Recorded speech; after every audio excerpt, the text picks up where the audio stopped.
नमस्कार सर्वांना। तर श्रावण महिना सुरू झाला आहे। भगवान शिवाला समर्पित असलेला हा पवित्र महिना अनेक भक्तांसाठी उपासना, नामस्मरण, संयम आणि सेवाभावाचा काळ मानला जातो। पण श्रावणात फक्त सोमवारची पूजा किंवा अभिषेक करणं एवढंच महत्त्वाचं नाहीये। आपल्या दैनंदिन जीवनात काही चांगले बदल करणेही तितकेच महत्त्वाचे आहे। तर म्हणूनच आजच्या व्हिडिओमध्ये आपण अशा 10 गोष्टी जाणून घेणार आहोत जे श्रावण महिन्यात श्रद्धेने आणि आपल्या क्षमतेनुसार नक्की करण्याचा प्रयत्न करावा। चला तर सुरुवात करूया व्हिडिओला। पण त्यापूर्वी तुम्ही जर माझ्या चॅनलवर नवीन असाल तर चॅनलला नक्की सबस्क्राइब करून ठेवा, कारण मी असे धार्मिक, आध्यात्मिक, वारकरी, सांप्रदायिक रिलेटेड व्हिडिओ वेळोवेळी तुमच्यापर्यंत घेऊन येत असते। सर्वात पहिलं, रोज सकाळी लवकर उठून स्नान करा।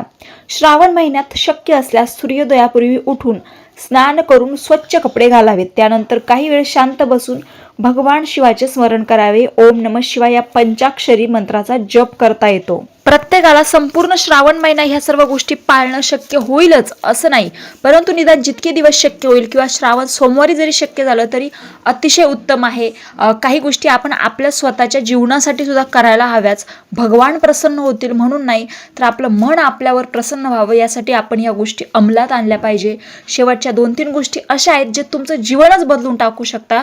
त्यामुळे आता बघूयात दुसरी गोष्ट, भगवान शिवाची नियमित पूजा करणे। श्रावणात दररोज किंवा श्रावण सोमवारी किंवा शक्य त्या दिवशी शिवलिंगाची श्रद्धेने पूजा करावी। घरात असेल तर घरातल्या शिवलिंगाची पूजा करा किंवा मंदिरात जाऊन पूजा करा, पण करा। साध्या पाण्याने अभिषेक करून बेलपत्र, फुलं, अक्षता, धूप, दीप, नैवेद्य अर्पण करू शकता।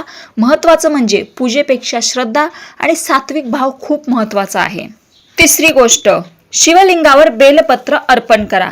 श्रावणात बेलपत्राला विशेष महत्त्व आहे। बेलपत्र अर्पण करताना ते स्वच्छ असावे, शक्यतो ताजे आणि अखंड बेलपत्र वापरावे, तुटलेले फाटलेले बेलपत्र नसावे।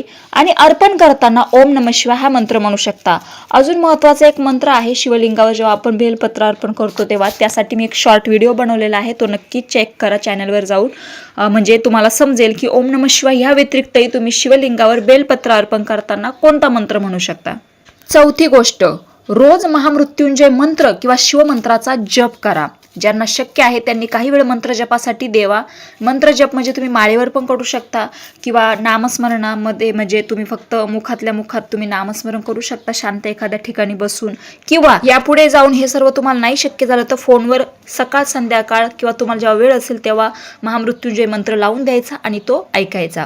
तर महामृत्युंजय मंत्र सर्वांचा पाठच असेल, पण तरी मी सांगते, ओम त्र्यंबकम यजामहे सुगंधिम पुष्टिवर्धनम उर्वारुकमिव बंधनान मृत्योर्मुक्षीयमामृतात, किंवा साधा ओम नमः शिवाय जप करणे ही उत्तम आहे।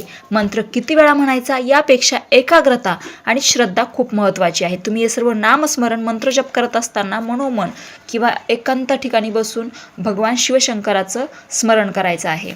5. श्रावणातील सोमवार श्रद्धेने पाळा। श्रावण सोमवारला अनेक भक्त म्हणजे सर्वच भक्त उपवास किंवा सात्विक आहार करतात। उपवास करताना आपल्या प्रकृतीला विचार करणे खूप महत्त्वाचे आहे। उपवास म्हणजे शरीराला त्रास देणे नव्हे। त्या दिवशी शिवपूजा, अभिषेक, मंत्र जप, शिवमहिम्न स्तोत्र, शिवस्तोत्र पठण, मंदिर दर्शन यापैकी शक्य ते करावे। 6. दान धर्म आणि गरजूंना मदत करा। ही सर्वात मोठी गोष्ट आहे जी आपण करू शकतो श्रावण महिन्यामध्ये। श्रावण म्हणजे केवळ पूजा करण्याचा महिना नाही, तर दया, सेवा आणि परोपकार करण्याची ही संधी आहे। आपापल्या क्षमतेनुसार गरजू व्यक्तीला अन्नदान द्या, एखाद्याला कपडे द्या, विद्यार्थ्याला शैक्षणिक साहित्य द्या, आजारी किंवा वृद्ध व्यक्तीला मदत करा, प्राण्यांना अन्न पाणी द्या। पण हे टीप एक सांगते की दान करताना प्रसिद्धीची अपेक्षा न ठेवता मनापासून मदत करावी। 7. घरात सात्विक आणि सकारात्मक वातावरण ठेवा। श्रावणात घर स्वच्छ ठेवणे, सकाळ संध्याकाळ दिवा लावणे, देवाचे नामस्मरण करणे अशा साध्या साध्या गोष्टी करता येतात। संध्याकाळी दिवा लावून काही वेळ ओम नमः शिवाय म्हणत शांत बसणे ही सुंदर आध्यात्मिक सवय होऊ शकते। 8. राग, भांडण आणि कटू शब्द टाळा। शिवपूजा करून बाहेर आल्यावर जर आपण कोणाला अपमानित करत असू, रागाने बोलत असू किंवा एखाद्याला दुःख देत असू तर आपल्या आचरणाचा विचार करणे गरजेचे आहे। म्हणून श्रावणात एक संकल्प करा, मी शक्य तितका शांत राहीन, कोणाचे मन जाणून बुजून दुखावणार नाही आणि चांगले कर्म करण्याचा प्रयत्न करीन। थोडक्यात आपल्याला या संपूर्ण महिना स्वतःला खूप नम्र पद्धतीने ठेवायचा आहे। 9. व्यसन आणि वाईट सवयीपासून दूर राहण्याचा प्रयत्न करा। श्रावण हा स्वतःमध्ये सकारात्मक बदल करण्यासाठीही वापरता येतो। दारू, तंबाखू, धूम्रपान किंवा इतर वाईट सवयी असतील तर त्या सोडण्यासाठी एक छोटा संकल्प करता येतो. तसेच खोटं बोलणे, निंदा करणे, द्वेष करणे, दुसऱ्यांचा अपमान करणे, अनावश्यक भांडणे या गोष्टी कमी करण्याचा प्रयत्न करा. शेवटची आणि सर्वात महत्त्वाची गोष्ट 10. रोज काही वेळ आध्यात्मिक वाचनासाठी द्या. तुम्हाला जर सर्व गोष्टींपासून स्वतःला अलिप्त ठेवायचं असेल तर हाच एकमेव पर्याय आहे की आपण श्रावणात दररोज 10 ते 15 मिनिटं धार्मिक किंवा आध्यात्मिक ग्रंथाचे वाचन करू शकता. उदाहरणार्थ शिवपुराणातील कथा, भगवद्गीता, संतांचे अभंग, शिवमहिम्न स्तोत्र, संत वाङ्मय.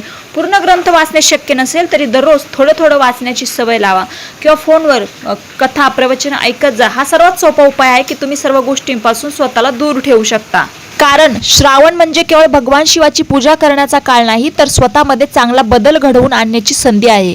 पूजा करा, नामस्मरण करा, पण त्यासोबत एखाद्या गरजवंताला मदत करा. कोणाचे मन दुखवू नका आणि आपल्या मनात प्रेम, दया आणि शांतता वाढवा. हर हर महादेव. रामकृष्ण हरी.